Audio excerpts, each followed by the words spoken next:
Welcome, everyone, to Talented Universe on the NDB Media Network. This is I can't believe it, the 20th day of November, 2025.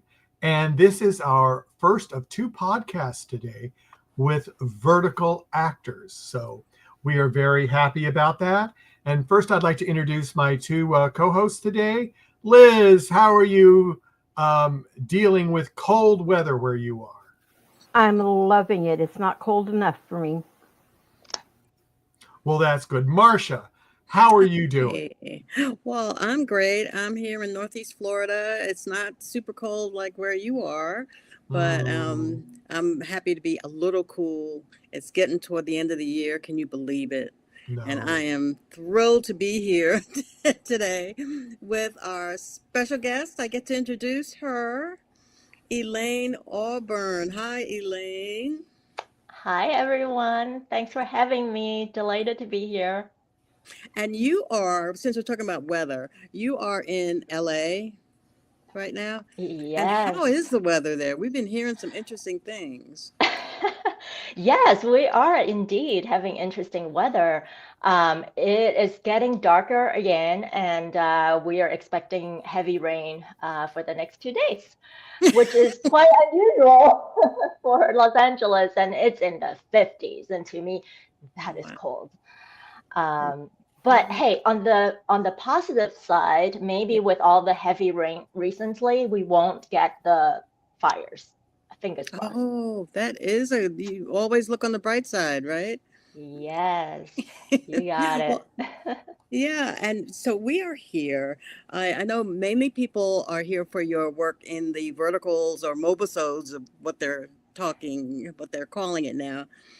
But now you are also, we talked about a producer, and you have been in casting as well.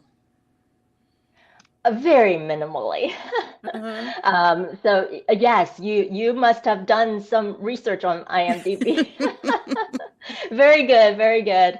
Yeah, so the producing was really when I was involved with Girls in Focus on a more active basis. It's a Yeah. nonprofit that supports young girls who want to enter the entertainment business from, all aspects. So we had a summer program. We still host that every summer, and they would come in physically engage in writing, directing, producing, acting, all of the above. And the idea is really because there's still a disparity in the film industry between the different genders, and so we feel that by empowering youth from a young age and get them insights in and some connection into the film business, perhaps it will make their lives easier once they you know become Mhm. full-time in this Mhm. business.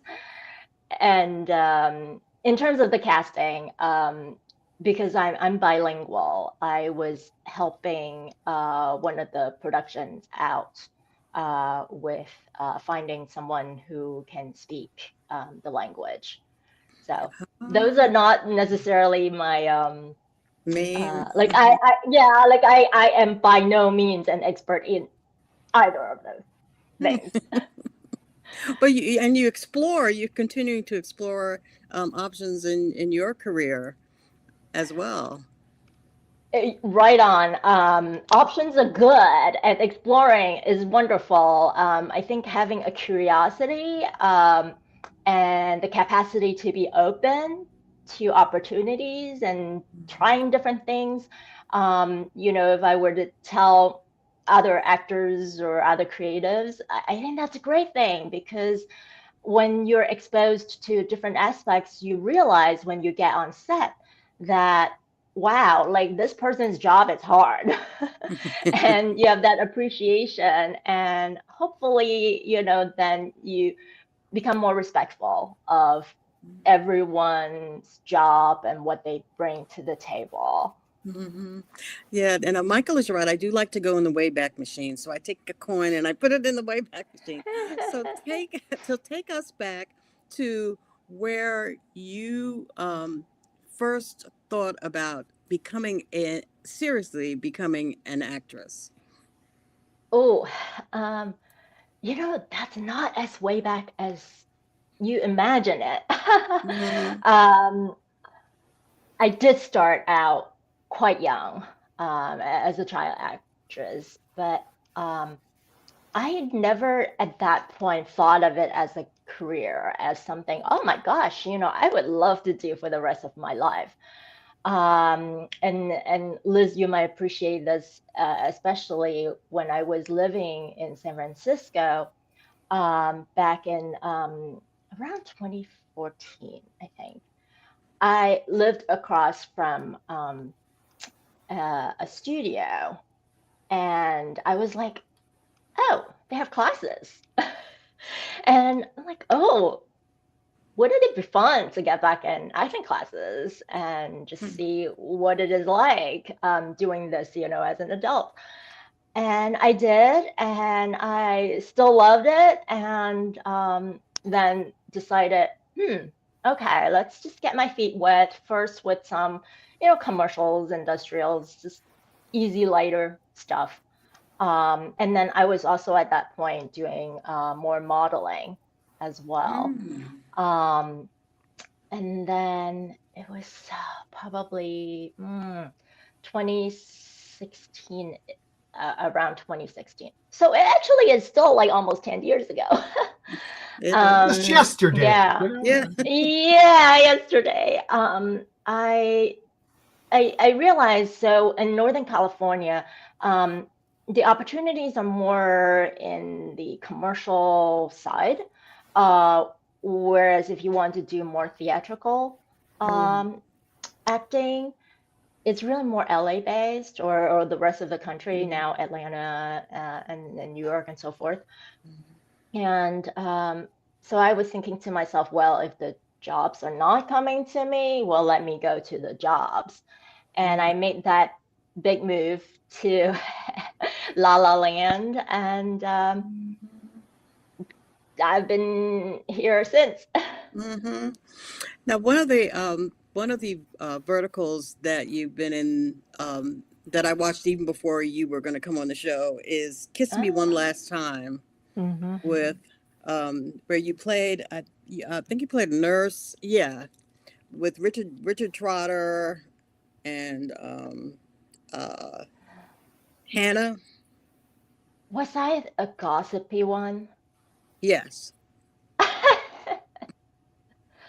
That was, yeah. And so when you approached, because you've played a lot of medical professionals in some in your roles.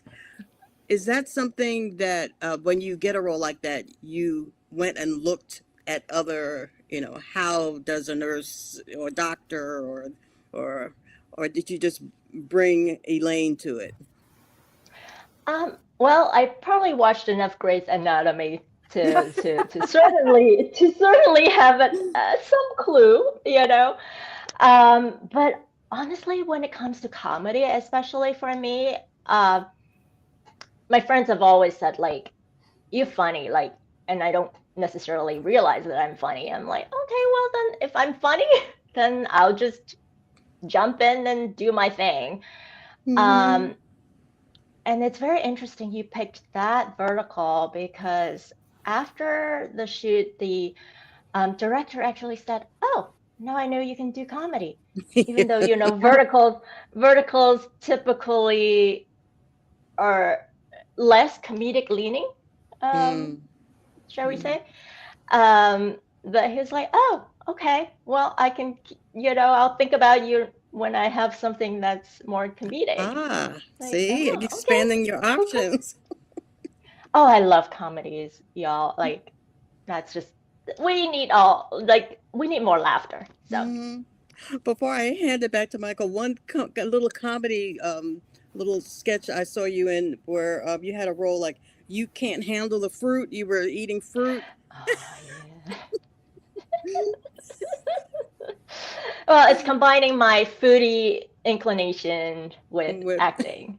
Yeah. So did you write that segment, or was that contemporary? Was that extemporaneous, or? It was a collaboration Mhm. with some friends. It's always fun to Yeah. play with your actor friends. Oh, thank you, Michael. Yeah, I have two comments from people.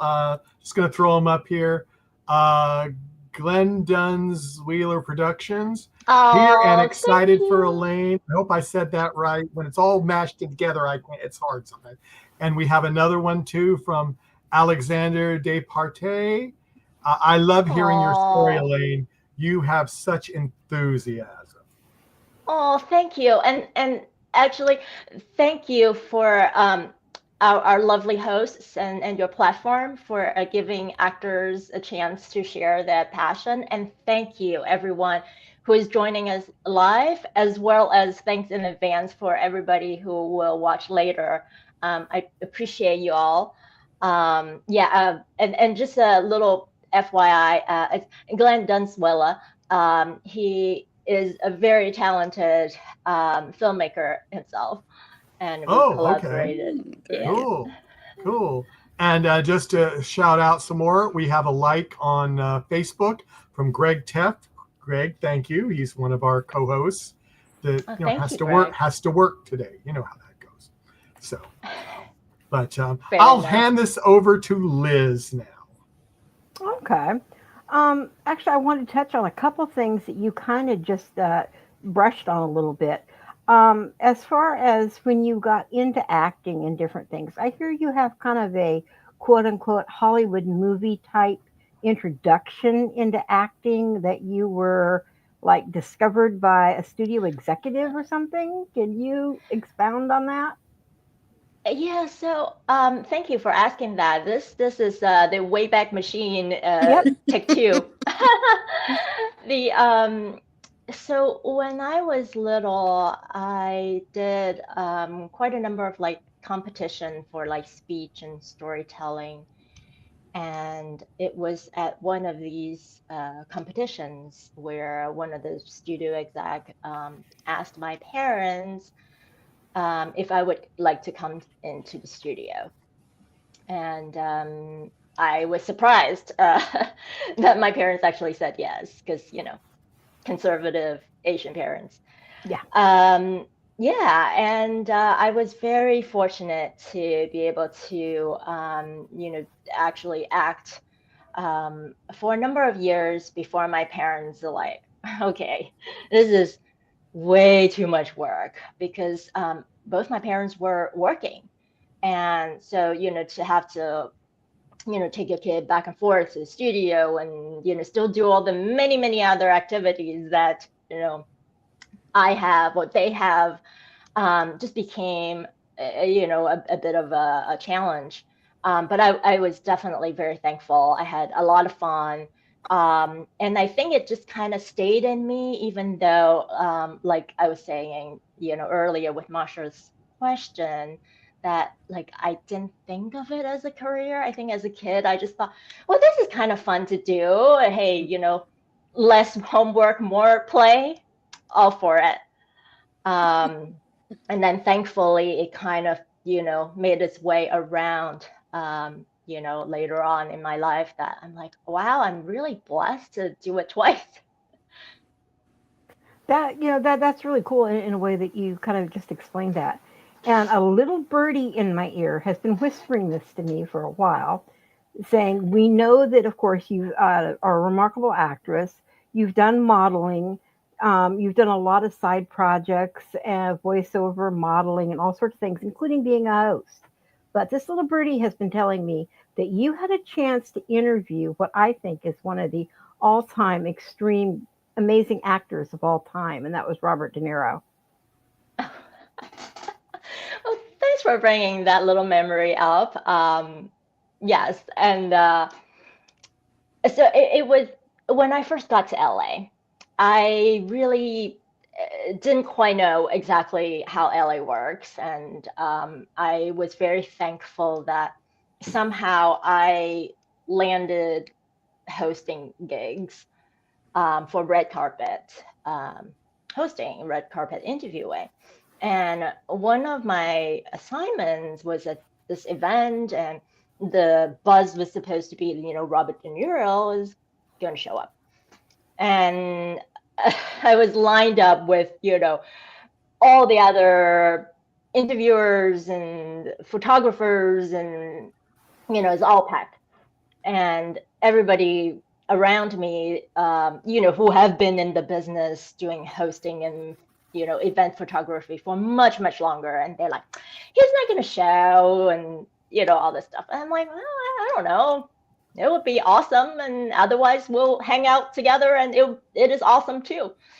And suddenly everybody got quiet. And then all the flashes started going off. And I was thinking to myself, I guess that means Mr. De Niro is here. Now, lucky for me, or not lucky for me, my videographer just went to the bathroom. And so I was like, uh-oh. How am I supposed to do this? And of course, I still want to do this, because it's like, hey, once in a lifetime kind of chance. Like, you're lined up already, you have a spot, like you're ready to go. So I'm like, okay, well, I guess I'll just wing it. And I literally selfie interviewed him. It may very well be Mr. De Niro's only selfie interview ever. So no, that's definitely adapting and overcoming and doing, Good job. So I got the footage, but it was just slightly like, oh, okay, like what to do. That was very cool, and like he seemed to be a very nice person, too. So he made it easy. Yeah, I've heard from other people that he is a very nice, kind of laid back person as far as understanding things. Getting into your vertical world, what exactly made you choose to go into verticals? Because I know you were involved with Dhar Mann Studios for a while. Yes, I still when they call me for a veil, I absolutely still very much enjoy working with that studio. And if I may take a moment to say why that is, if for those of you who don't know, Dhar Mann Studios, they produce a lot of I would say age appropriate content for the younger audience. And I love that, because my nieces and nephews can watch, and you feel like they can be part of what you do. It also gives you good moral fiber going through it too. Yes. So it's very, the stories are always very positive, uplifting, and kind of like, good things happen to good people type situation. And I always love a heartwarming type story. So hopefully, continue to collaborate with them further. In terms of your question about how I chose vertical, how I got into vertical, the vertical world, I don't know if I chose them or they chose me. Because so when I was self-submitting, thankfully you can do that now for actors, and for those who are not in the acting world, it's almost like self-submitting for a job. So you go to these job sites and you submit. And so I started seeing these interesting posting, and there was one in particular that caught my eye, and I can't tell you whether it was my very first one that I ever submitted to, but it ended up being the first one that I booked. And the reason why I remembered it, because it was werewolves, and it says doctor.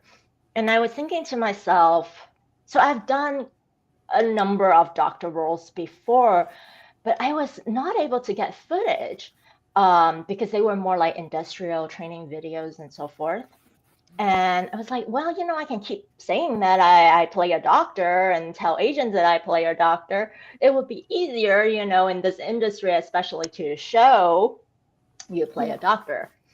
And I'm like, well, what the heck? I'm just going to try it. Maybe I can get some footage out of it and, have a fun day.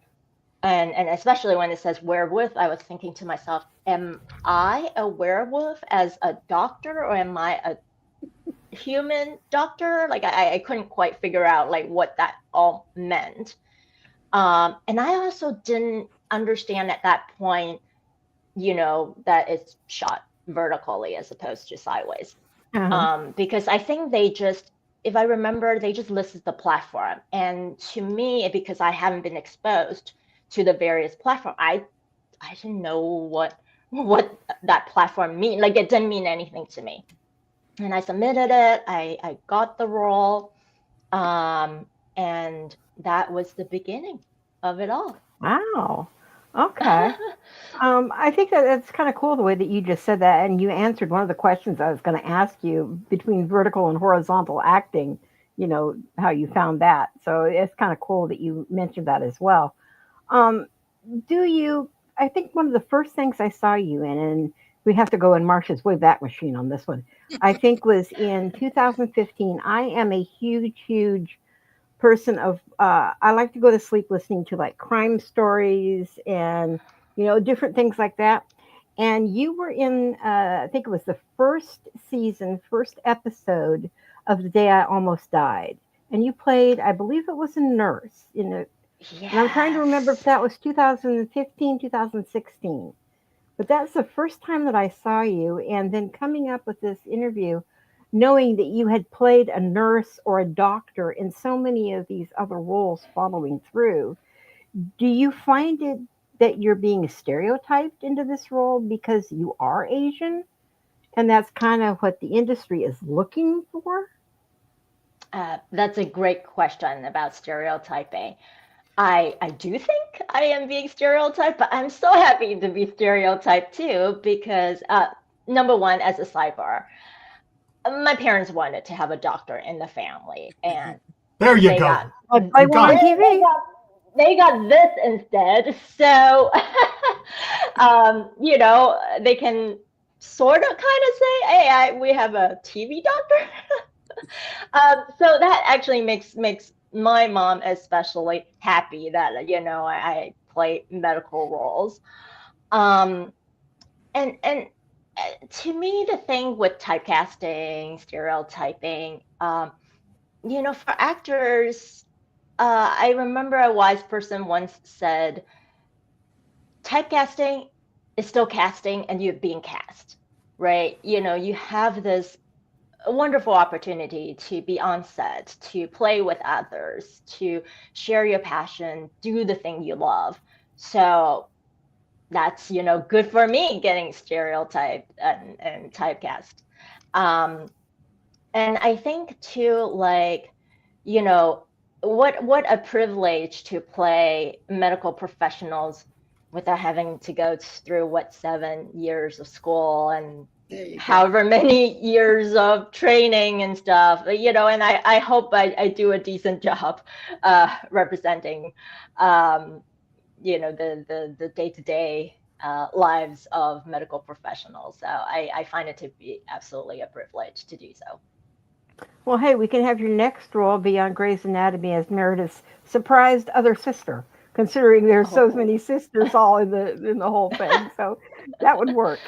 Marsha, that would be awesome. Marsha, I'm going to hand it either to you or to Michael, and I do have some more questions for you later. So, go ahead, Marsha. Oh, okay. Well, to tag on to your many roles as a doctor, nurse, I also saw you were a pack healer in one of.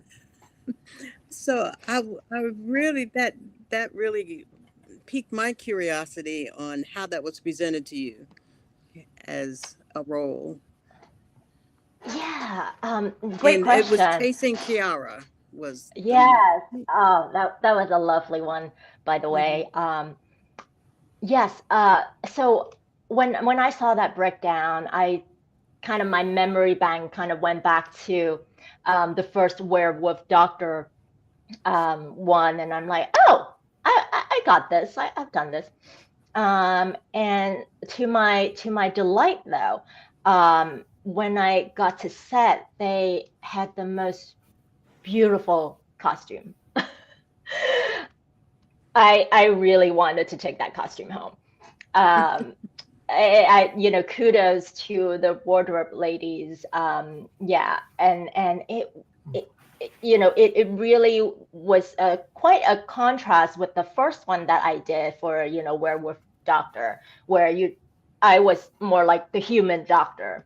Mm-hmm. This one, I felt more like, wow, I really belong to this pack, to this werewolf pack. And it was also just a little add on. The production was such a delight to work with. I just highly recommend them. Certain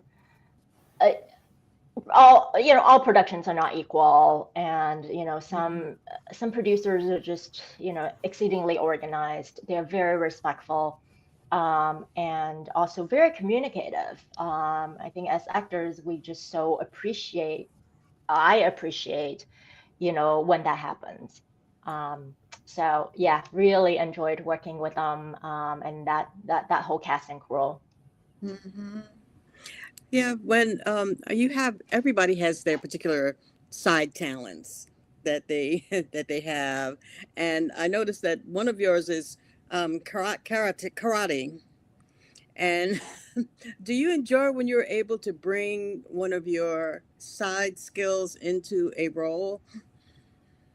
Oh, the skills clips, as they have us, put them on our acting Mm-hmm. profiles. Oh, absolutely, because that's another thing that you're like, oh, I can add a little flavor to what I bring together. There was actually a photo shoot that I did that was actually karate related. It was literally like Oh, breaking I saw boards that, I and think. such. Mm-hmm. So that was very fun because you are merging like two interests together. Mm-hmm. So, and then I would say like, you know, other things, um, other skills that I appreciate so much, when I get the opportunity to do so.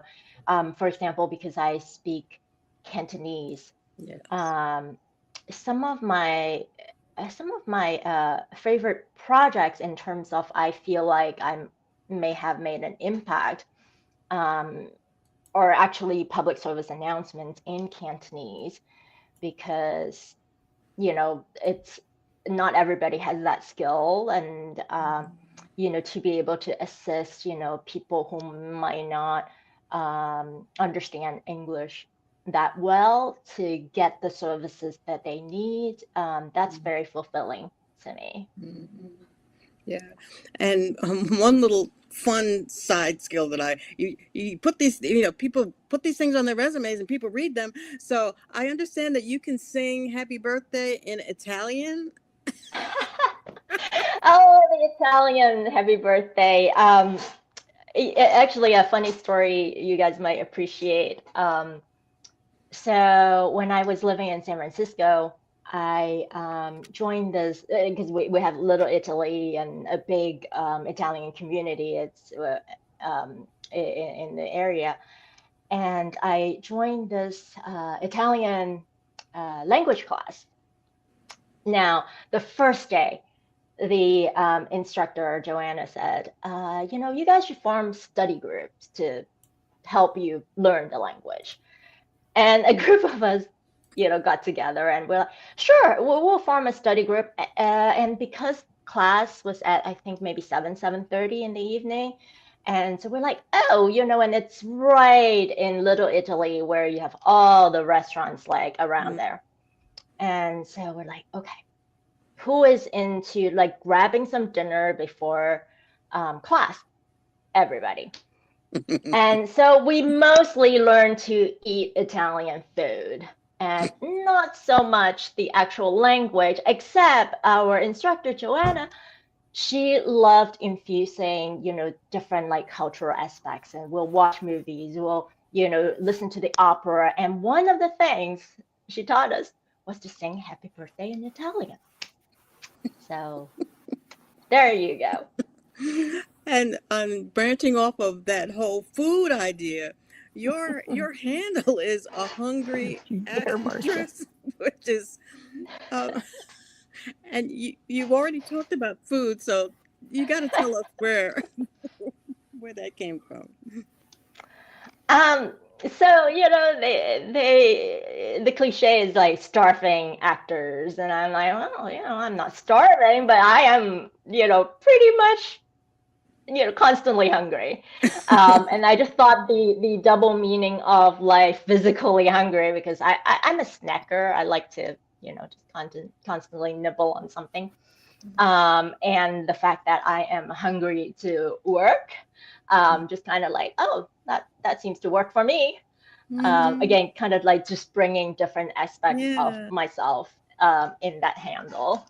And it makes you smile, actually, when you look at it. It's, you think, oh, I want to know more about this person.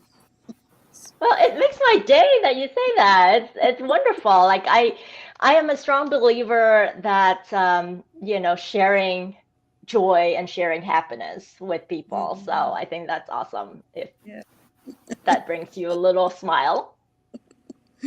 Well, and I don't know, Michael, do you want to go or? Well, yeah, let me just throw up. Some people made some other comments later. When we were talking before, I'm trying to remember what it was about. When you were talking about some of your stories at the beginning, Yes. Glenn Dunswillow Productions said you said it right, and then he said thanks, because I think you said what he did, so that was what that was. And then Jay World said, wow, LOL, love these stories, Elaine. Amazing wealth of expertise and experience. So talented. Thank you. And before I get go to the last rounds of interrogations for you, you kind of said a little bit of it, but I'm going to expand. I'm sure you heard the question I ask all of the vertical drama guests, or did you miss that? Well, I ask it differently for different people, but I will just be straightforward with you. After you did that first vertical that you booked, you came back and you said to people, I was in a vertical drama, and they gave you a funny looking face, didn't know what you were talking about. How did you explain it to them? Great question. In fact, I still get that question from others. Oh, I'm sure you do. Last person we had on that we asked this, he said, I got 2 of those questions today. There you go. Right on. The way I try to explain it is it's like daytime soap opera, but turned sideways. That's kind of the most succinct way that I can think of to explain it. And then if that isn't clear enough, I might just show them like, okay, here is an example of what it looks like, and explain some of the platforms if they want to go deeper into like, well, where do I watch it and all that. So it requires just a little bit of explanation. I do feel that because it has grown so much as a genre, we might be kind of at the cusp of like eventually like Hallmark will start making them, and Netflix and so forth. I'm, to be honest, personally surprised that Hallmark hasn't done that. When I was on the latest one that was just released, it was a Someone Loved is Never Lost. I think that's the title. With Richard and Piper and so forth. And it was such a heartwarming movie, a Christmas miracle type movie. I was like, oh my gosh, like Hallmark, where are you? And when they start doing that, it will continue to open up more opportunities to actors. So yeah, I think we might be kind of getting to that saturation point that it could truly blow up. Okay, the last question before I'm going to go over to Liz is Isaac 1628. I'm not sure. Would love to hear what's been your favorite role so far. Now I'm going to open it up. It doesn't have to be a vertical. It can be anything that you have Okay. done. Because yes, you're here for verticals, but as you can see, we talk about everything. So. Yes, you do. I love it. Oh my goodness, it's like picking your favorite child. It's yeah, that's what I was afraid of. Yeah, that's such a tough one. Top three. I'll change it to top three, maybe. I would say in the vertical world, I think recency kind of keeps it top of mind. So I did very much enjoy playing Dr. Sue in Someone Loved Is Never Lost, because I got to play with Piper, who is such a talented young actress. Fabulous work. And so every time you get to work with young actors, it's such a joy. They just bring that innocence and happiness and carefree attitude to the whole production. And I also just love the fact that I chose to play her probably honestly a little more sympathetic than what the writer intended, and the director was okay with it. So I was very happy, because that's just more the way I saw the world. And then I briefly mentioned before that some of the public service announcements, even though they're not technically a role, I just took pride in doing them, because I feel like it's actually a useful service to the community. And then I love animation. So Glenn, you'll be happy to know that I really loved playing Kay for you. And an animated film. So yeah, there you go. Thanks for asking. Oh, there you go. Liz.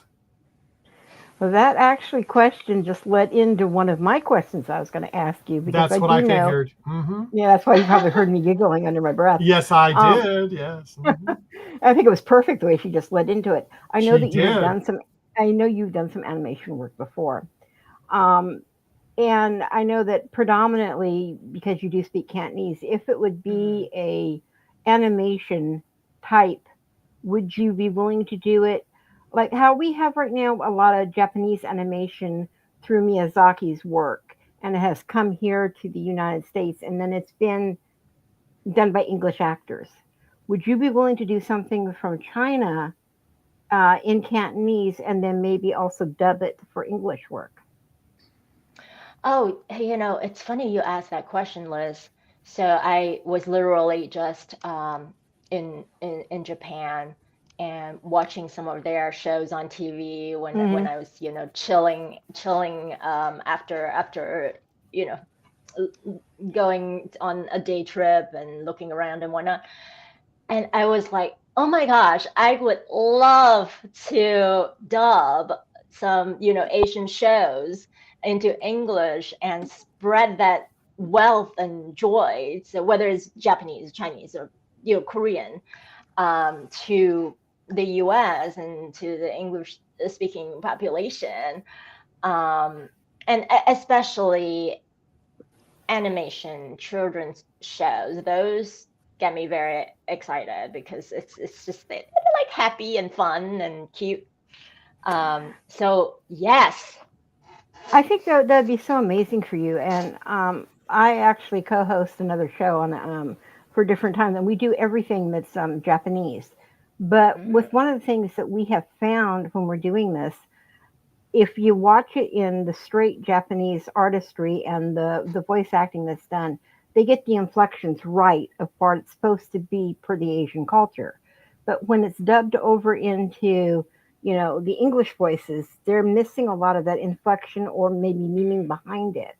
And I think somebody like you who has a very even balance of both languages and understanding could bring it across into English perfectly fine with the same inflections and nuances that's needed for that. So I'd be very interesting to see what you decide to do in the future with this, and would love to see more. But Oh, thank you for saying that. Yes, oh yeah, thank you. it's so fun to actually see that. But I'm going to kind of sidetrack onto food here for a minute. Um, I know that you love dim sum. What would Yes. you think would be the top three places that you have found for dim sum? Boy. Um, so I I will go back to kind of your part of the world, Liz. Yang in San Francisco is, Mm-hmm. I've eaten yeah, yeah, very good. My yes. my daughter who's 20 now, um, she was raised. She didn't eat what was normally known here in the United States. The chicken and the steaks and all that. She grew up on Asian Mm, food completely, both Japanese and Chinese. And we mm. would take her to a restaurant. It's called Hong Kong Flower that was in Burlingame. Oh And yes, unfortunately, yes, yes, you know, and yes, yes. I I remember one time because it was so cool because we were in there and everybody's looking at us because my daughter was blonde and they're all looking like okay because this is a full on as you well know Chinese restaurant for the Asian culture. And they're looking at her, and I had one lady come by, and of course she couldn't speak a word of English, and I loved her. And she's like, baby, eat that." And she was eating. It was either chicken feet or duck tongue, and I'm like, "Yes, watch her." Oh, okay. And she wasn't even a year old then, but she was. I'd taken, of course, the bones off and all. Wow. But unfortunately, they are Nice. no longer in business. They went out of business, I think, with No. COVID. Yeah, Oh we tried to find no. out a couple of years ago we were going to go down, and I had called the head and they're out of business. And it was Oh, one of I'm my so sad to favorite hear restaurants. that. I Oh, know. They did so oh well. no. Yeah. Oh. So, anyways, back to Oh, the question so I was asking You you. ruined okay, her yeah, yes, day, yes. Liz. I didn't mean to. It ruined mine when I found out. I swear, it's one of the best restaurants in San Francisco area. Oh, yeah. Okay, so let's see. Wait, I gave you one. I really enjoy Din Tai Fung, even though it's not, I guess, like traditionally like dim sum in the sense like that like Cantonese dim sum Hmm. would be like. But oh my goodness, their dumplings, the skin is so thin. I don't know how they do it. It's like magic. And I think they probably put like unicorn tears inside or something. It's very tasty. Um, and a third one, to be honest, like uh I feel like it would have been like ones that I've been to like in Toronto or Hong Kong or Vancouver, and I just can't tell you a name. Those cities just they have amazing food slash dim sum. Um, so yeah, I get one that. day I'll come up the name. um, one thing, I mean, have you tried the adventurous side of eating different things? And if so, what was the most adventurous thing you've ever eaten? Whew, wow, this is a tough one because I can't say I'm nearly as adventurous as your daughter in terms of specific food. I had chicken feet before, but it's not my top thing um, to eat. But I would say I had some game products. Hmm? I think I had, it might be emu in Australia or Emu was quite ostrich. No, no, I think was ostrich. ostrich. Yeah, ostrich burger. Yeah, They're actually quite good, and they're fairly lean. They're not Yes, as yes, fatty as some of the American, or the beefy yes. cows are. If I remember correctly, it wasn't gamey either. It was just No, it's not. flavorful to me. Yeah, so Yeah, I think that I would call that my food adventure. this is your adventurous one. Well, you know what? I really wanted to say I thank you so much for taking your time to, spend some time with us. This has been thoroughly enjoyable. I've absolutely loved every minute of it. So, Marcia, I'm going to send it over to you. Well, you'll have piqued my imagination. I can imagine you two creating this imaginative dinner buffet with all kinds of interesting things that I would not eat, Ooh, but would love to look Oh, at. Marcia. yum. But yes, that stirred my imagination. But what also stirred my imagination about you, Elaine, is that I understand that um, where I might imagine space and through Star Trek and that kind of thing, that you have an interest in outer space as an astronaut, perhaps. Hmm. Oh, that makes me so happy to talk about it. By the way, NASA, sure. Hmm. You're ready. I, yeah, I know. Yes, I love space and aviation. And I don't even know how, like, to be honest, if we go back to the time machine, because we don't have a pilot in the family or anything like that. Um, and I felt like it was back from visiting DC, Michael, your neck of the wood, to the Air and Space Museum, and it was just The like one by Dulles or the one downtown or both? Dulles. Well, actually, I Yeah, did both, but Dulles was Dulles like, is, oh, Disneyland. It yeah. was totally Disneyland to me. And And did you hear the news? They're probably going to be expanding that. oh, Oh, are they? I'm Oh, coming to wow. Yeah, visit. Yes, yes, yeah. yes, yes. It's going to be Please. several years, but they were talking now that they're going to expand it and put in more aircraft. Oh, Oh, awesome. please. Oh, I'm so excited. So yeah, Marsha, I would love to be an astronaut or a NASA scientist or a pilot or something in that vein. So yeah, like that is on my bucket list. So all of those producers, writers out there, love to be doing that with you. So if you can't actually get on one, you can play one, a role for one, like you did the doctor. You can give that to your parents. You give the doctor to the parents. Now you give space astronaut for yourself. Yes. Oh, that would Marcia, be we need to get her delightful. on the next arc. Yeah, we Yeah, do. Yeah. right. So and so what keeps you motivated as you have you're going forward in your career? What are some of the things that keep you excited about acting? Mm. Um, I think just is a great question, and I would answer it in a way that it's just what maybe more generally what keeps me motivated, um, to try new things, do my Mhm. work and so forth in life. I I think we're so blessed to have whatever time that we have, um, and no one knows when the clock is done and you check Mhm. out. And to have this gift of finding what you love, and have the opportunities to do that and share that, and hopefully, maybe in doing so, make a difference somewhere in someone's life. I think to me that is very motivating. Um, just to be able to get up every day and do that and share that. Um, yeah. Thank you. And again, I want to mention your work with Girls in Focus because that kind of ties in, to see you working with young ladies is totally Yeah. amazing. And I appreciate that so much. And Yeah. And then let me do a plug too on a nonprofit that I'm also working with called Youth Creating Change.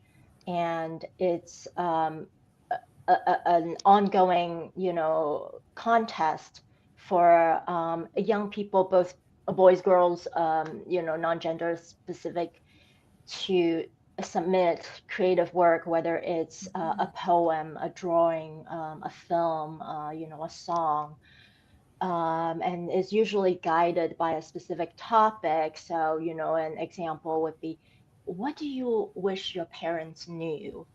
And these are questions that young people perhaps struggle with yeah, on a regular basis. So yes. it's very good for them to have a channel to express and to share. Um, so yeah, it's Well, very thank worthwhile. you. And echoing Liz, thank you for joining us. We've enjoyed your visit immensely, and Oh, hopefully you'll keep us in your thoughts and maybe visit again. Yes. oh, you guys are very kind, and I enjoy this immensely. You guys make it so fun and light and easy and happy.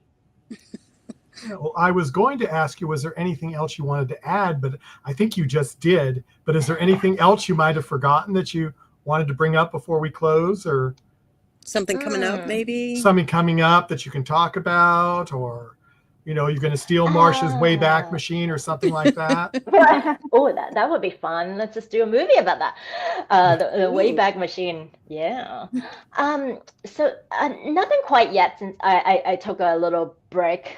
So kind of getting back into things now that I'm back. Hmm. Um, and I would just say like, yeah, love to certainly get back into the vertical world, more comedies, hopefully, to Liz's point, maybe some animation and dubbing and, maybe a little more print lifestyle print work too. I kind of miss working one-on-one with photographers on a smaller set as well. So these are all like, on my little short-term wish list. And of Hmm. course, most important of all, as Marsha noted, roles in the astronaut or there you pilot go. kind of type world. And I want to just like honestly, like truly thank you all for hosting and making this platform available, for actors to share their voice and other creatives to share their voice, and for all those who are watching now and watching later, much appreciated. Yeah, well, thank you very much for coming. We do have, as I said, we've got a second show in about one more hour from now at 4 p.m. Eastern, 1 p.m. Pacific time. Erin McGinnis will be on with us, and we're excited to hear what she has to say. Mhm. So, on behalf of everyone at Talented Universe, NDB Media, and all of its affiliated other shows that cover lots of topics, thank you everyone for coming, and we'll see you again next time. Bye bye.